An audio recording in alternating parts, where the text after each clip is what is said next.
welcome to today's Mindset. I have Raul Bolufe today.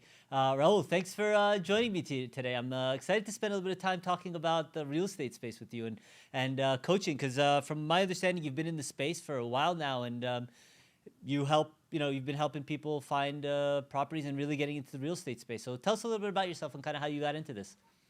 Awesome, Dana. Yeah, no, thanks for having me. Thanks for having me.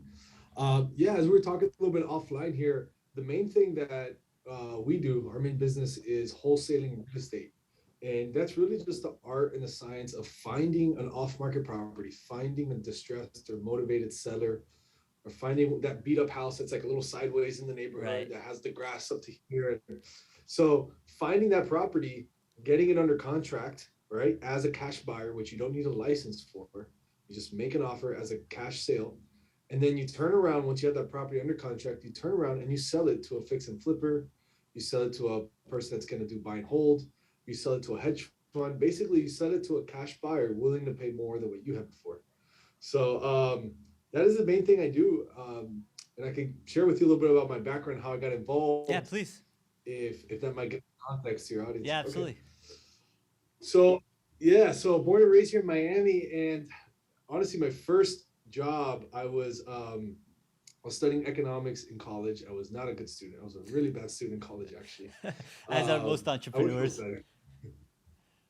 Yeah, it's funny because in high school I actually had great grades. Like I was good in high school, and then I went to college and it was like 1.6, 1 point. Like I barely passed. Okay, and it took me like 8 years to get my bachelor's degree.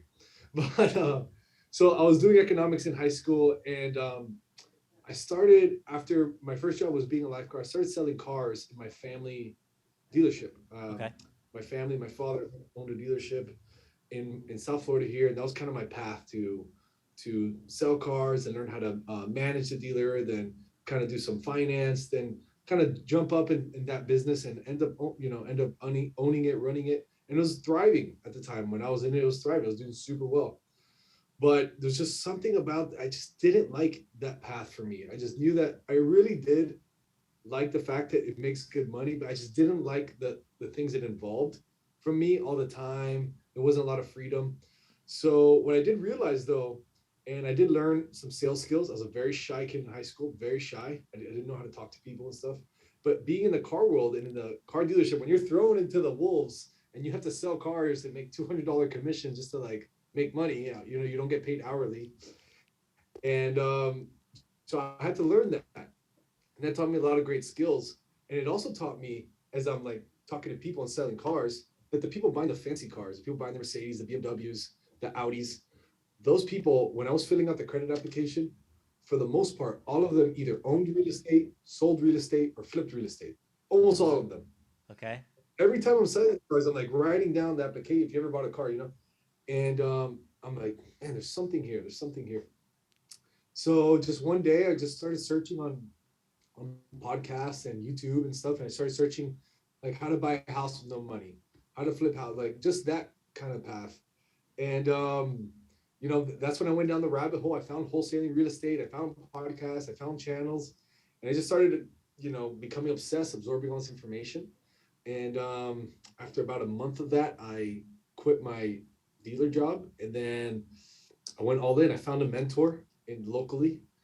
I followed him around. He didn't really want to teach me in the beginning, and then after bugging him a Please, little bit, please, please. yeah, I'm like, bro, I really want to do this. I really want to. And he's like, all right, if you give me $5,000, I'll teach you. I'm like, damn it, I don't got $5,000. So I convinced him to take half now and then half later. So I borrowed $2,500 from another family member, paid him, and I was off to the races. It took me a couple months to get my first real estate deal under my belt, 3 months actually. And then after that first one went through, it was just I just knew that this was it for me. That I was done with everything else, and I just went laser focus on that from then on. That was 7 years ago when I got started. That's awesome. That's awesome. So you kind of started into this in the sales in the sales business with selling cars, and that led you to finding, I guess, your passion. Would you consider what you're doing now your passion, something you wake up and get really excited about in the morning? Oh, for sure, for sure. Just something about it. Like I think what fuels me about it is that every single day that you come in and you're in the real estate game, especially for us, we're basically in the deal finding game. That is my business. I just Hmm. find deals all day long. We have a team that does it. And it's just so exciting because one deal can yield such large results. It can yield a large payout today. It can yield a large payout in 6 months if it's like a fix and flip. Or if it's like a buy and hold in Airbnb, it can yield a large payout for the next 30 years. So it's incredible. Every day I wake up kind of thinking, all right, where can I find that next payout? Where's that next deal that either can make me wealthy or can make my team and I a lot of money? So yes, I'm very excited every day to do this. That's awesome. So let's talk a little bit about your first deal and kind of how was that? You know, you're getting your first deal under your belt. Was it successful? Was it something that you had like, you know, you made some mistakes on that you look back on now and say, well, you know, I learned from that and now I know how to do it better? Or did it take you a couple of transactions before you really solidified I guess, process that you can replicate and scale? Yeah, no, it's an awesome question. No, it was absolute nightmare in the beginning. So I was, It's a fair I statement. Most would, people have I some friction points on the first one, right? yeah, it's like it's like you always want to wish that you can go into a multiple choice test and guess and get an A. But it never happens. Mm-hmm. So, when I started, I was kind of just gathering information from different sources because I just didn't know. And so I started like direct mail. So I maxed out my credit card trying to buy, mail, like sending little Postcards, postcards to people. right? And I maxed out my credit card that I had at the time. I was 20 or I was 21, so it was like $3,000 limit. I maxed that out. Didn't make any money on that. Um, then I did some texting, which is popular now, but back then it was like not even a thing. But there was a guy named Joe McCall. He's still around. He has a podcast and a YouTube channel and stuff. So Joe McCall at the time was teaching text.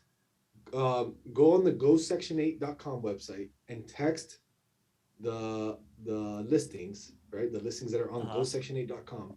Text them and say, hey, I know you have your property listed for rent, but you wouldn't be interested in selling, would you? That was the exact message I used. And I would just I'd go and go section 8 and I just copy paste. And after doing that for like 3 weeks or something like that, that's how I got my first property under contract. A property manager reached back out. He said, it's not my property, but let me ask my landlord if he wants to sell it. And the landlord said he wants to sell it. He wanted 60,000 for the house. I did the numbers on Zillow the best I knew. I sent him the offer at 60,000 by fax, and I got a fax in return with a signed contract. Maybe like 6 hours later, and I'm like, boom. There you go.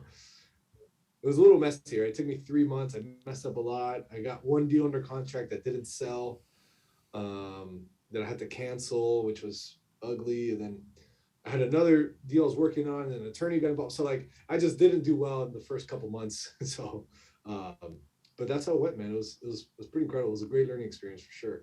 I mean, most experiences tend to go, you know, don't tend to go smoothly unless you've got, you know, the beginner's luck, as they say. But they don't tend to go smoothly. And the fact that you were so persistent about it, you know, so that leads to a question: what kind of mindset or what characteristics do you think a successful investor who wants to be into the wholesale real estate space needs to have in order to, you know, have a long term kind of career in this industry? Yeah. I'm gonna give like one or two cliche answers, and then I'll give some practical answers Okay. because I'm sure there's different people that will be listening to this and be like, "Oh, I've already heard all this stuff," and there's people that want to hear tips and tricks. So I want to provide both for you. Um, but the first answer is the only way you do not get a deal or you do not get an investment real estate property. The only way you do not get that is if you give up. Right. If you stop calling agents, if you stop calling sellers, if you stop making offers, if you never do that, you'll never get a property, and then you'll never get any traction, and then you'll never get anywhere. Fair enough. So really not giving up is is the first one. Um, and I would say number two, to be something a little bit more practical, is this business when it comes to mainly investing in real estate and buying real estate and selling. It boils down to two things. It's talking to sellers and making offers. Mm. So those are the two most important metrics that you have to look at. So if at the end, let's say you're listening to this, you're like, look, I want to go down this journey. I want to buy a fix and flip home. Okay, well, at the end of the week, you know you did well if you spoke to sellers or agents, real estate agents, Mm-hmm. and made offers. If you didn't speak to any sellers and any agents, and you didn't make any offers at the end of the week, Nothing to do here. Yep. you did not have a productive. I don't care how many hours you spent on Zillow. I don't care how many hours you spent, on Instagram telling people that you're a buyer now. I don't care how many networking events you went to. If you did not talk to sellers and make offers, you did not have a productive week. So um, that's my little rant on the mindset. Like, I just think don't give up, just be persistent and stay focused on those two key metrics.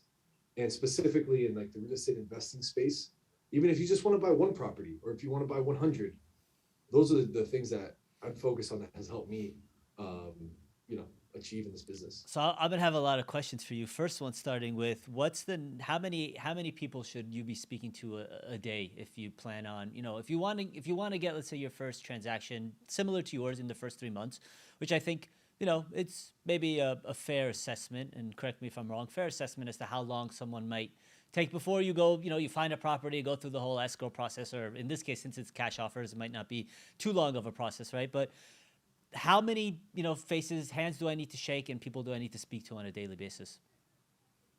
Yeah, that's an awesome question. I love that because that really breaks things down for the person listening. 25 is the 25 a answer. day? No, I was gonna say, especially in this market, things are obviously a little bit more challenging as inventory is Absolutely. low and Yeah. stuff. 25 is the absolute minimum, I would say, per day that you speak to. And out of those 25, how many no's do you generally think you're going to get? Oh, 23. Yeah. There's obviously a lot of like on the back end, it depends like what kind of qualifications and people you're speaking to. But overall, like to get an investment deal, to do the business that we do, which is wholesaling, we typically buy properties at 60% or less of value. So if they're worth 100, we're getting them for 60, 50, 40, $30,000. That's what we're buying them for. So what's the That incentive? means Sorry, but what's the incentive for the homeowner then, Raul? They could sell the property at 100. Why come to you, or what do you do that gets them to accept an offer at 60% of the value? Yeah. So the first thing, Daniel, is it's a cash deal. So there's no closing costs. There's no commissions. There's no Right. realtors involved.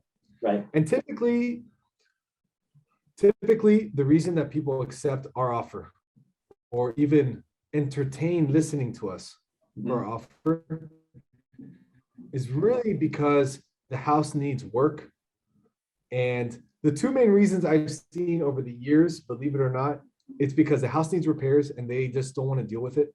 And the second reason is so many people don't want to deal with the listing process that they rather sell to us for a discount. What happened? So Process, realtor commissions, agents, showings, appraisals, inspections, etc. All right. So those are the. So you offer 60%. Do you have like a budget on how much you're willing to invest into the property? And how do you come to that kind of number? Yeah, so it's really deal by deal, but we have kind of like a little key that helps us. So basically if we have a house that we're looking at and the seller is willing to entertain our 60% offer, how do we come up with this offer? So at first we look on Zillow and we just see what are things selling for around the area. Mm-hmm. We get the maximum value that things are selling for, and then we back up into our thing. Then we have to calculate the repairs, which is anywhere between $15 to $40 per square foot worth of repairs, depending on what the conditions are. So if it's a minimal repair, medium, max, then you have different price per square foot there. And ultimately, you just back up the equation that way. You get the full value from the comps on Zillow, the comparables on Zillow. You subtract that by 20 or 30% to get a discount. And you subtract the repairs, and then you subtract like a profit for yourself, for us.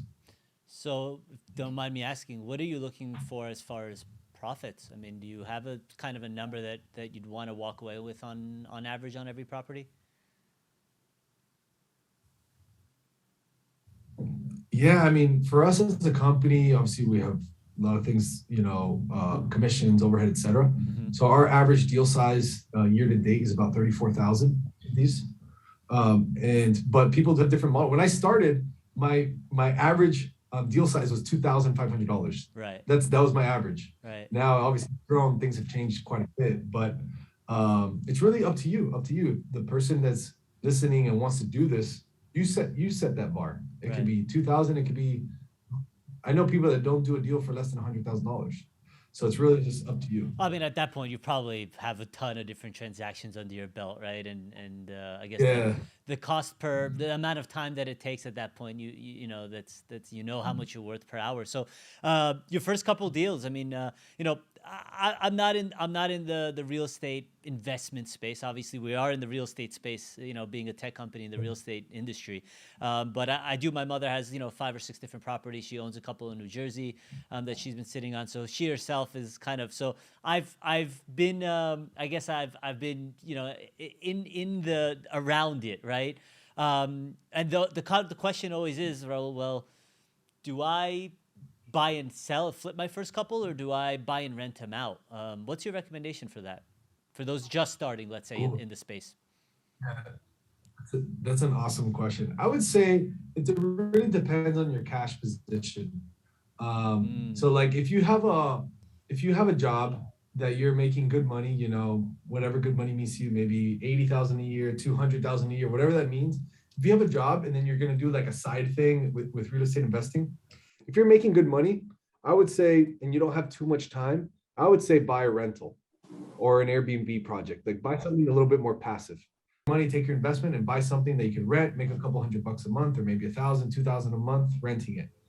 But if you have time, if you don't have a full-time job and you want to do this thing full time, I would definitely say wholesale your first few properties. Then you can fix and flip your next few properties. Then you can start getting into the buy and hold after you've accumulated some cash, you got some deals under your belt, and now you're a full-time investor. But if you got that side, if it's kind of like a side thing for you and you don't have too much time, I would recommend something a little bit more passive. interesting. Um, so If that makes sense. yeah, it absolutely makes Yeah. sense. I mean, if you've got the time, I mean, I'm assuming that buy to sell makes a little bit more profit, especially short term, because, you're profiting 20, 30, 40, 50, whatever, $100,000. And you probably Yeah. take that into the next one and you build this cash asset basis. And from there, you can diversify, right? Um, so you you mentioned a couple of ways well, your way was really the texting and the pamphlets. How are you currently sourcing your possible opportunities now with all the new tech that's been out there in today's market? Yeah. And I think this is probably something you might find a little bit more joyous as we're getting more into the tech. But actually, the main way that we're finding deals is through Google Ads. No way. So we Interesting. have yeah, we have a nationwide Google advertising campaign, pay per Mm-hmm. click, and so for those of you who are not familiar with Google Ads, don't worry, neither am I. I don't know too much about it, to be honest. We've got a little bit But of what I think, experience on our side about it. yeah, but what I do know is basically you can just you if you have a website for your business. So we have a website for our business, and then you can advertise that website on Google, right? You can Right. make a Google Ads account, and what we do is that we set up kind of like keywords. We buy keywords all over the nation in certain markets that are hot, and like we buy houses, sell my house fast. So we buy these keywords. So if someone searches "sell my house fast Las Vegas," boom, we pop up on top, Mm-hmm. and somebody submits their property information. Our team gets that. We call them right away, and we negotiate with them and try to get that property off their hands. So that is actually the best, and that's the most. That's the thing we're doing the most to get deals at the moment. That's awesome. And I mean, Yeah. do you ever meet clients in person, or generally your deals done over the phone or Google Meets nowadays? Yeah, really, we never meet in person. Everything's done over the phone via phone call, email, and text. We do the agreements through DocuSign or HelloSign, um, and most of like the conversations, getting to know the seller and seeing if we're a good fit for them. All that stuff happens over the phone and through text. That's awesome. What's changed in the Yeah. last 2 years? With COVID and all that, for your market specifically, I mean, sellers have been scarce and buyers are all over the place. And um, how has the last 2 years impacted your business, Raul? Is it for the better, or did you guys just force you to have to kind of change and innovate and find a new way of reaching your targets? Yeah, so I love that question.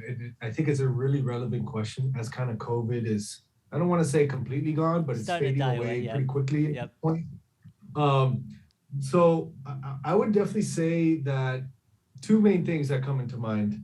One is that it accelerated the fact that sellers are now okay doing deals over the phone. Mm, Sellers became really okay selling their home over the phone because COVID didn't allow people to come in their house, or people were a lot more scared, right. and as they should have been, right? Right. This was a real thing that happened. So um, since that happened, our business model of buying homes over the phone and by email went up, and then companies like Open Door sprung up, and Yep. companies like Offer pad um, and uh, all those. Yeah.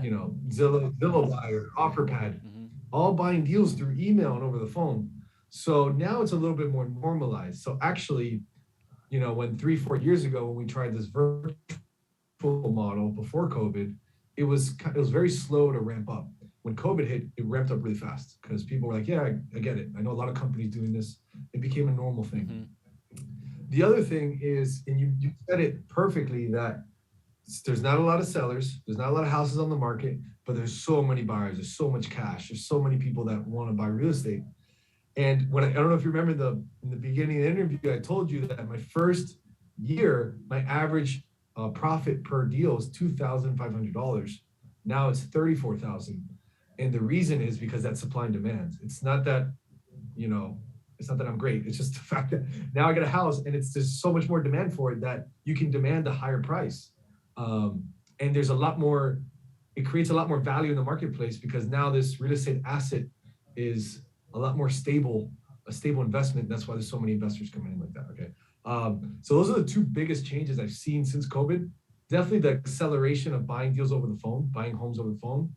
5, 6 years ago when I started, like that was the strangest thing. Everything was you'd have to go in person, meet the homeowner in their kitchen table, kind of like drive there and hang out with them for an hour and look at the house with your clipboard. That's how I started. But then as things progress, I mean, people are buying cars over the phone. People are, Yeah. by internet. People Yeah. are doing everything by internet now. Yeah. Like, so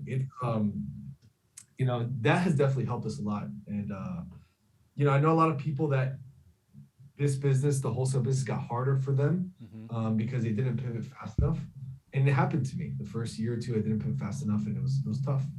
But overall, those are the two things that um, helped us. I mean, honestly, so basically, COVID was a net positive for us. Not that I wanted COVID to happen. I didn't make it happen, obviously, knock on wood, but it ended up being a net positive for our business. Yeah. I mean, some things are out of our hands, but we can control how we interact with it. And unfortunately, COVID is not something I think anybody would have ever wished. But it happened, and some people took advantage of it, and unfortunately, other people didn't. But so, has it changed the speed of the pipeline? So, is your sales cycle shortened by X amount because of this? The sales cycle is the same. I would say because the thing that hasn't changed in real estate yet, which I think will change in the next 7 to 10 years here, is the closing process. Mm-hmm. From title company to closing to getting money in the bank. So that's what I would consider the sales cycle. But sales cycle stayed the same, but definitely in the front end, meaning if we're able to contact more people, we're able to now get more deals over the phone quicker. This might be where you were going, because we don't have to drive to the property, meet them. We can just do it over the phone in 15, 20, 30 minutes. And when my average appointment back then used to take me an hour and a half in the property, that didn't include car time to go and from. So Right. my average deal would take me 3 hours of my time to get one property. Now it's taking maybe 30, 45 minutes max. Wow. And you can sit in the comfort of an office or your home and do it. So that's been pretty incredible. Yeah, I mean, so we're also we so as a company, we aggregate leads from different lead vendors, and we do a lot of nurturing. So, nurturing to verify leads and really understand motivation, intent, decision, timeline, pricing, all that fun stuff, which I'm sure you do on your side as well. And what we've seen is people are now so much more comfortable with not seeing you before they're willing to open up. And like you said, the sales cycle hasn't changed a whole lot, but we are able to speed through the number of people that we can connect with on a daily basis. And if you're in a numbers game like you are as well, the more hands you touch and the more people you get to meet, your conversion rate stays the same. It just means you're going to have more people towards the end of the sales cycle, which it's money for everybody, which is awesome. Are you looking at specific markets nowadays, Raul? I mean, is one market hotter than the other? Well, let me rephrase, because I mean, obviously there are markets that are different, but is there a market that totally caught you off guard that you thought, heck, this could never be something we're ever going to be, focused on, but, recently has kind of clicked for you? That's a really good question. Outside of Atlanta, Georgia, there's a couple towns. Lawrenceville is one of the towns. There's a couple little towns right outside of Atlanta, Georgia, maybe like within 45 minutes driving. Mm-hmm. I mean, those towns for flipping and wholesaling have worked wonders. They're like amazing. I that one caught me off guard, and that's the first time I've been asked that question. So it's a good question. And the other market that really caught me off guard was Las Vegas. Although we all know that that's a hot market, it's a crazy market. But I did not know how hot it was until we got, our first 2-3 deals there. And I mean, the bidding wars and the amount of hunger for buyers there is unreal. It was crazy. It was really, really crazy. So those are the two markets that helps. Definitely caught me off guard. Interesting.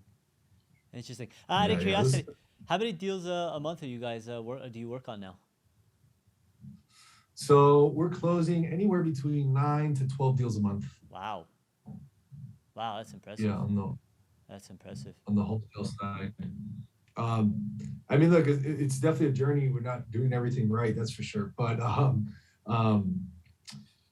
I think the Google Ads has helped a lot. I think really optimizing our sales conversions. We've spent a lot of time with our, with our closers, with our people who get on the phones with these homeowners, and we don't actually have like a really hard sales process, but we do just get a lot of good qualified leads through Google, and that helps us a ton, man. Honestly, we used to do a lot of text messaging, cold calling, and believe me, it was not always this way that we were getting this many deals. Like I've been doing the same thing for almost 8 years now. I haven't deviated much. I've been doing wholesale for 8 years in a row. Like I've done some fix and flips, and I have a rental portfolio, and stuff, but honestly, it's like 5 or 10% of my business world. The rest is literally, I'm in the office every day just trying to optimize this machine.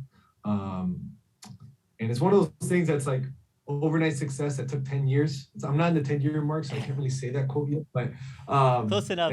But yeah, close enough. So that's like what I would say. Like, it's just, if you're just starting, or maybe you've done one deal, or maybe you're an agent looking to get into wholesaling or something like that, like, I don't know, I wouldn't get, like it's so distant. It just takes a little bit of time of doing the same thing over and over, really. Like, that's what I'd say for that. I mean, if anything you want to be great at is going to take a lot of time and a lot of failures. So speaking of failures, if you don't mind me sharing, or if you don't mind sharing, I meant, do you have a story where you might have totally bombed and, but there was a big learning experience? And the reason that I ask is, the success, and we talk about all our successes, and you can find successes all day long, right? But I feel as though the greatest growth is made by, the biggest failures in life. That's where you can grow the most and learn the most. So was there like any maybe deal or any moment where you realized that, you kind of made a horrible mistake, but from that you learned and really, advance your business forward? Yeah. Oh, absolutely. Failures, man. I mean, we're gonna need like 12 hours for this. But the one that comes to mind, it was kind of a deal. It wasn't really a deal. It was more like a business failure. Okay. When my main strategy of getting deals for the first like 4 years was via the MLS. I would basically go on the MLS, make a bunch of offers, and it was a numbers game. If I'd make 10 offers, I'd get one accepted, right? Something like that. And this was back then, there was more foreclosures and short sales, so it was a different market. Mm-hmm. And for those of you listening, MLS is a multiple listing service that's, if you're an agent or a broker, you have access to it to see what's on the market. But that was my main model for a while. And then hedge funds started coming in, and then supply started going down. And I did not want to pivot. I don't know why. I just felt like, no, I can figure this out. I can figure this out. And I went in over my head on an office and staff, and I just was in over my head on expense wise, and I was just not producing enough revenue because the MLS marketing strategy was just kind of going away. Like just before, if I had 10,000 properties that were for sale in Miami, well, at that time, then there was maybe like 1,500. So there just wasn't a lot of revenue. So as that started happening, I just started going, and I was spending and spending, trying to make this business alive. And I remember that I went on a solo trip to Indonesia by myself. I was like, had a lot to think about. I realized these changes were coming, and my life was changing a lot. I was so used to making a certain amount of income and having this life. And now from doing like 7-8 deals a month, it went down to like one. And, I did what any man does.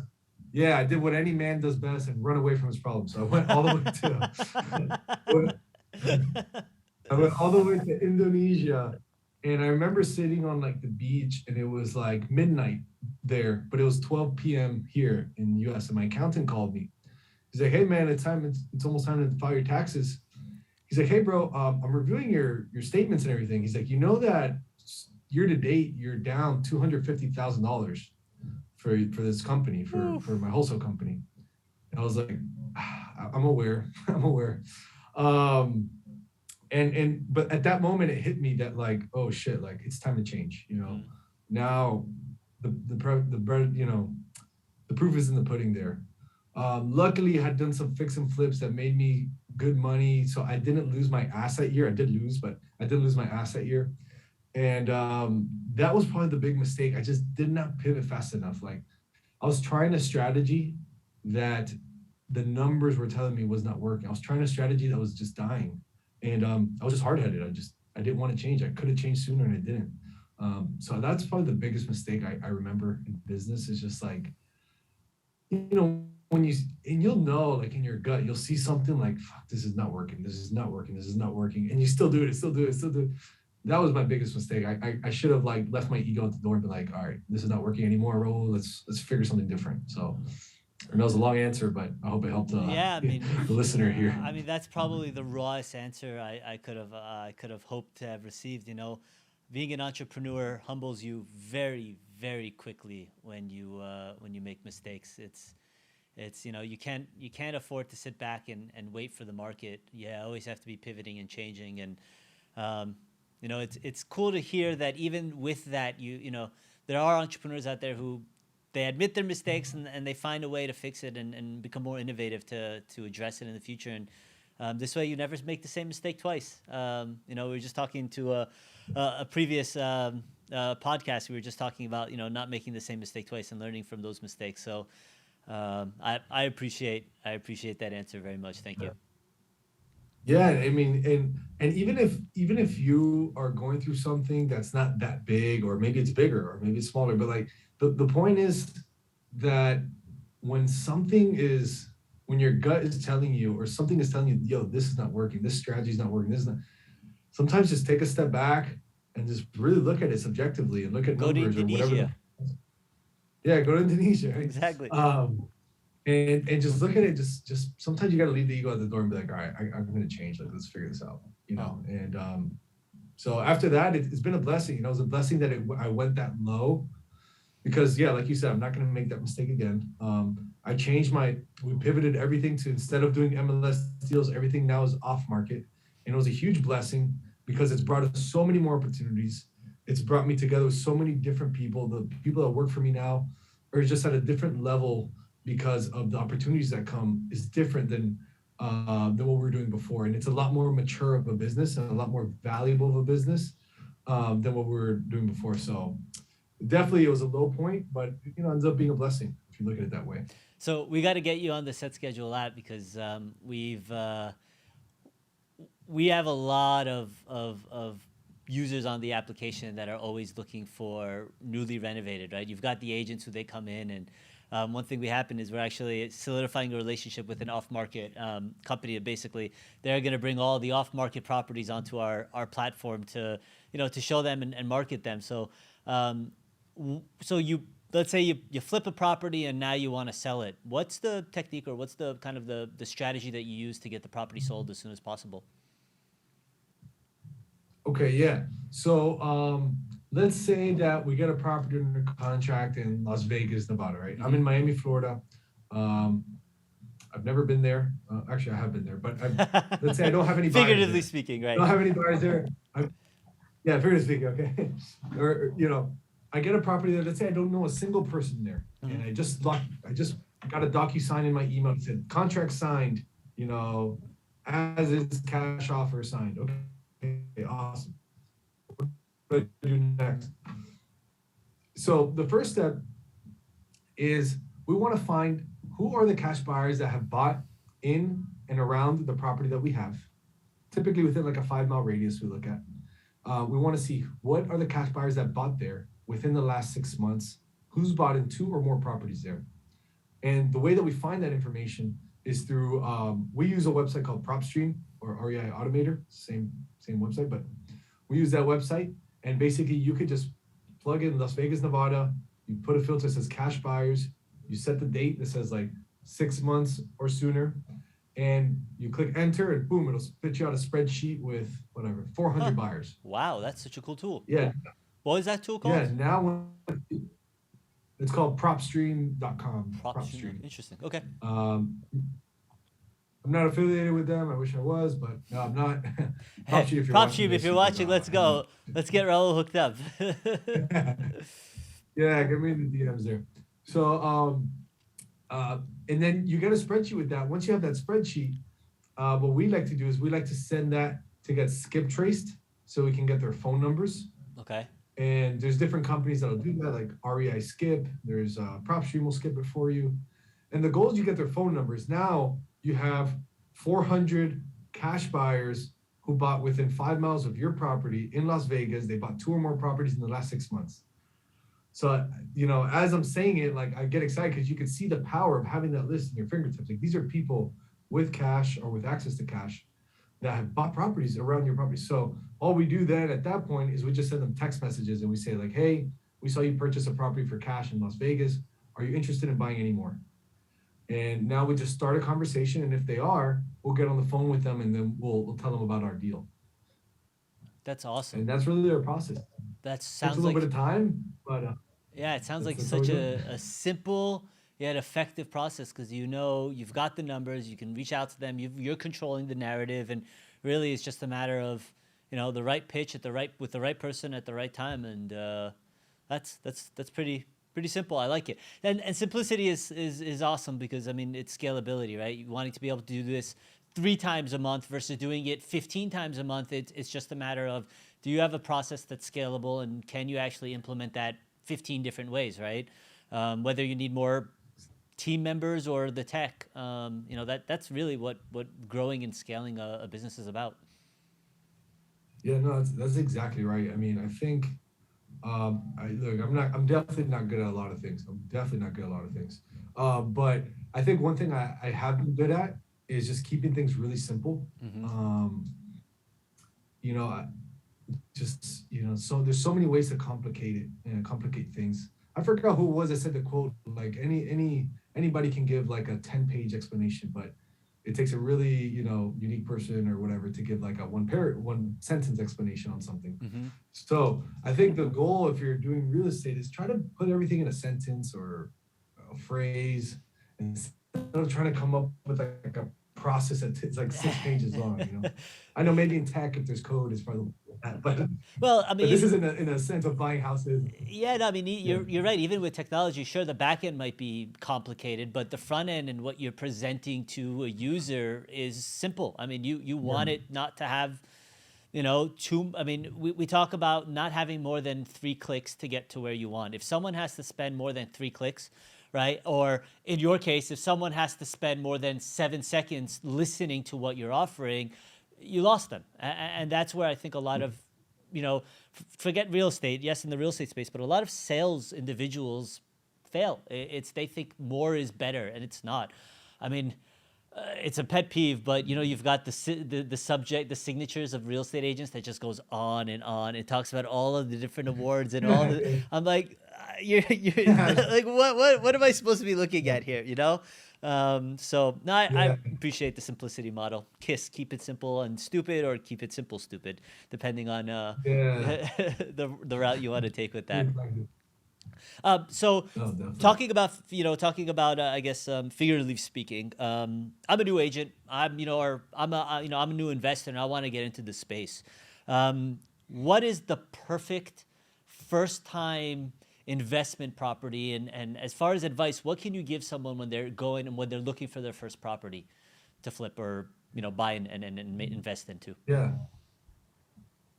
Yeah, look, I mean, whether you're an agent or investor, it's awesome. I definitely think in this market, it's a little bit of a benefit to be an agent because you have access to some more information.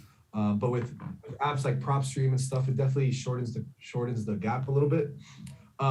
So whether you're an agent or not, you can pretty much access all the stuff I'm telling you. But what I would do first, if you're a brand new agent and I'm like, Daniel, all right, you want to get your first investment deal, what do you do? So I would say pick an area. It's the first step. Pick an area that you really that you're excited about buying an investment property in. It could be close to you. It could be another state. It could be, an hour from you. Doesn't matter. Pick an area, right? Definitely pick a county or zip code, something like that. Then, and agents will call this farming, right? Farming, which is farm like you your get an territory, area, yeah. and farm area. Yeah. Yeah. So pick an area. And all we're going to do is we're going to go find and buy the list of what could be motivated sellers in that area. So, Daniel, give me like an area that maybe that you like real estate in, or an area that's exciting for you, something like that. Let's do Boca Raton. Boca Raton, Florida. Okay. So let's say you're like, hey, I want to buy an investment property in Boca Raton. Awesome. So what I would say is, hey, the first step is you got the area. Now let's get a list of all the properties that have high equity in Boca Raton, Florida. High equity, and maybe somebody that's owned the property for over 7 years. So let's get that list. And you can get that list on PropStream or listsource.com, or, I'm sure you can Google it. You'll find a bunch of ways you can buy the list. Now you have this list of Boca Raton, and these are properties that are off market, right? These are just people in the neighborhood with high equity. So if they owe 200, if the property is worth 200, they owe 140 or less. Okay. I'm trying to like simplify a little bit here, okay. But basically, overall, if you want to buy Boca Raton, let's get a list of motivated people in Boca Raton. You can get this on PropStream. Once you have that list, let's skip trace these people. Let's get their phone numbers. And now let's just start having conversations with these people. It's that simple. Literally a 3-step process. Pick the area, get the list, skip it. Now you have their phone numbers. And you can literally pick up your cell phone or text them or get a software, whatever. And then you just have a conversation. Hey, my name is Daniel. I'm looking to buy an investment property here in Boca Raton. Have you ever thought about selling? And if you make enough of these phone calls, you'll get enough people that say, sure, what's your offer? Or, yeah, I have been thinking of selling, but probably in 3 months, things like that. And now you're off to the races.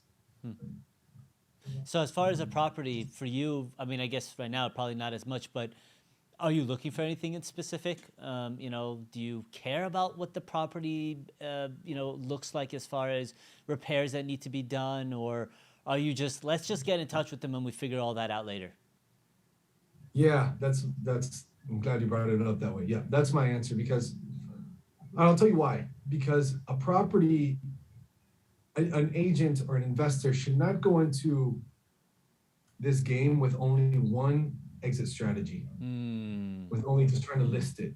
After listening to this podcast, or now you become aware that if you're an agent, you can wholesale. It is legal. I know people say it's illegal, whatever. It's not. It is legal. If you're a wholesaler, you can team up with an agent. You can find a hard money lender to fix and flip it. You can find a JV partner to lend you the money. So there's a lot of different ways you can make money on this lead. So um, I would say your answer is correct. Or that's how I would think about it. I would say, yeah, let's call them and let's figure it out later. If the property's beat up and I don't want it as a rental, cool. Let me just get it a little bit lower and I'll flip it. I'll make $20,000 wholesaling it. Yeah. If it's a property I really want as a rental and the person wants retail value, awesome. Let's pay retail, but let's put in a contingency there that I can get financing so I can buy the house with a loan.